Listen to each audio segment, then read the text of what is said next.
After a crazy Canadian Grand Prix, the Formula One caravan is now moving to Spielberg for the Austrian Grand Prix. With possible chances of rain in this race as well, it will be exciting to watch if Verstappen can continue its dominance at the Redbull Ring. Also, why is Fernando Alonso doubting his odds to win the race? Let's check it out. The Redbull Ring in Spielberg is a renowned Formula One track located in Austria. Formerly known as the A1 Ring, it is a relatively short track, measuring just over 4.3 kilometers in length, but it offers plenty of excitement and challenges for drivers and fans alike. The circuit features a mix of fast straights, tight corners, and elevation changes, providing a thrilling and dynamic racing experience. The demanding layout of the Redbull Ring often pushes vehicles to their limits, leading to mechanical failures and unexpected twists. Just ask Carlos Sainz about last year. With that being said, many teams have shown optimism when it comes to the Austrian Grand Prix. The reigning world champions have claimed that it will be a breeze to win over here.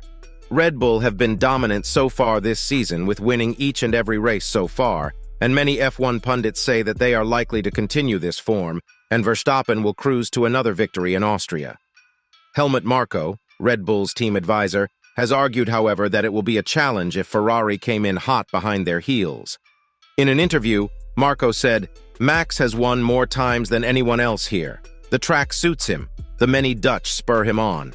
Spielberg is almost a home GP for him, alongside Zandvoort and the Belgian GP where he was born." But Marko also stated that Ferrari could be a possible threat to them, as he stated, "Let's see. What got lost a bit in Montreal? Ferrari had the fastest car. The Red Bull Ring suits them. If Leclerc starts from row 1 or 2, it won't be a big Oktoberfest for Max." So while Red Bull seems dominant, any setup mistakes or issues with the weather could lead to Ferrari snatching the win from the Dutchman, only if Ferrari can keep it together and not be a clown show once again. Talking about Ferrari, the team which showed dominance at the start of the 2022 season has now vanished, and what remains is really painful to watch for the Tifosi. Every race weekend we see Leclerc putting on a smile and hoping to have a great weekend, and after every race we see him really let down. Among the top 4 teams, Red Bull, Mercedes, Aston Martin, and Ferrari, the Italian team is the only one podium finish so far. Mercedes have surpassed them after the Monaco upgrades that they brought in, and Aston Martin were dominant from the start. So it will be interesting if Leclerc and Sainz can take advantage of their car in Austria, as Marko stated, and challenge Verstappen for a win. The Italian manufacturer's head of chassis area, Enrico Cardile, has led an initiative to fit the SF23 with the major upgrade, according to Formula 1A Uno. Ferrari plans to test the new floor, plus new front wing and new rear brake ducts, at Fiorano on Tuesday next week. But they won't debut it at next weekend's F1 Austrian Grand Prix because of the sprint race format, which gives teams only 1 hour of practice. Ferrari have slipped behind Mercedes and Aston Martin in the fight to challenge the dominant Red Bulls, but are hoping this mid-season change can reinvigorate their hopes. Moving on to Aston Martin, this team shocked the entire F1 paddock when it first rolled in at the Bahrain GP. With the huge upgrades to AMR23, they took 3 consecutive podiums in the first 3 races and were poised to challenge Red Bull for the title win.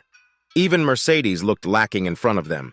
However, some bad weekends caused them to fall behind as the Milton Keynes-based team extended its lead further in the championship. But with the latest upgrades in Montreal, they are back in the title fight. The upgrades in Canada showed changes to their side pod philosophy. The tunnel area, which creates a downwash effect, just like Red Bull, seems to have narrowed out at the front.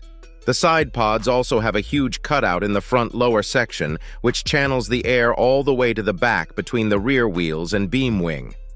These upgrades have massively helped Alonso as he secured another podium finish in Canada, but the Spaniard is not optimistic about the upcoming race. In an interview, Alonso said, "Yeah, Austria, yeah, let's see. I think the sprint weekend will not be ideal for us. We still have more free practice with our new upgraded car. We still need to understand and optimize the package a little bit, and in Austria, obviously with the sprint, we will have only FP1 to do that. But yeah, it is what it is." For those of you that are new to F1 World, Sprint Weekend is a new racing format that F1 is following for the 2023 season. Instead of the usual 3 practice sessions followed by qualifying and race, the sprint format has less practice time. With only 1 practice session on Friday followed by qualifying on the same day, teams have no time to prepare and select the right setup for the car. And as the cars will be under Parc Fermé after qualifying, no major changes could be made if the team wants it.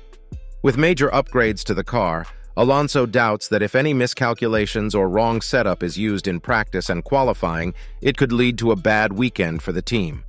With lack of time to correlate the data of simulations and how this package performs in real-life track, it will be thrilling to watch if Alonso can keep his AMR 23 within the attacking range of Red Bulls. Alonso also stated the difference between the tracks and how the Aston Martin car only suits certain tracks. He stated, "The circuit will be good and maybe better for the package as well. This one with a strange layout, let's say. Maybe good for Ferrari, historically here as well with long, straight and short corners, so maybe in Austria we have a little bit more pace." Finally, let's look at the dark horse of the F1 world, Mercedes F1 team. The team that dominated the entirety of the hybrid era from 2014 to 2021 fell from grace with new regulations in 2022. To everyone's disappointment, their downfall continued till the first few races of this season as well. At last, Mercedes decided to ditch their zero-pod concept and go for downwash-style side pods like Red Bull, and well, that did its magic. In the second race after the upgrades being introduced, the Brackley-based team took its double podium in the Spanish GP, followed by another podium finish in Canada, as Lewis Hamilton finished third behind Verstappen and Alonso. This just goes to show that Mercedes are on the right path and are closing in on the top teams to challenge for a title win this season. However, the Red Bull advisory argue that Mercedes are still far behind and haven't caught up yet. Marco stated, "The updates have only brought about a change. No arrogant intention, but they have not really come closer. They have gone in a different direction. That, in turn, is good for us, because our lead in the championship is increasing with every race." With this slight dig at Mercedes and its upgrade package, we have to look out for Hamilton, as he might be able to snatch a win from Red Bull drivers if the track suits him or weather turns into his favor. Not only that, but Mercedes is set to bring another upgrade package to Silverstone, which is the next race after the Austrian GP, with drivers and team principal Toto Wolff insisting that these upgrades will put them right at the tail of the dominant Red Bull RB19 car. So that's all of today's video. Let's see how the race unfolds in Austria, and who can challenge the ever-dominant Max Verstappen and his team. Will the upgrades of Aston Martin and Mercedes work in the Red Bull Ring? Or will Ferrari sneak in with another podium finish if not a win? Let us know in the comments below. If you enjoyed watching this video, leave a like and share with your friends. Don't forget to hit the subscribe button for more videos like this. See you at the finish line.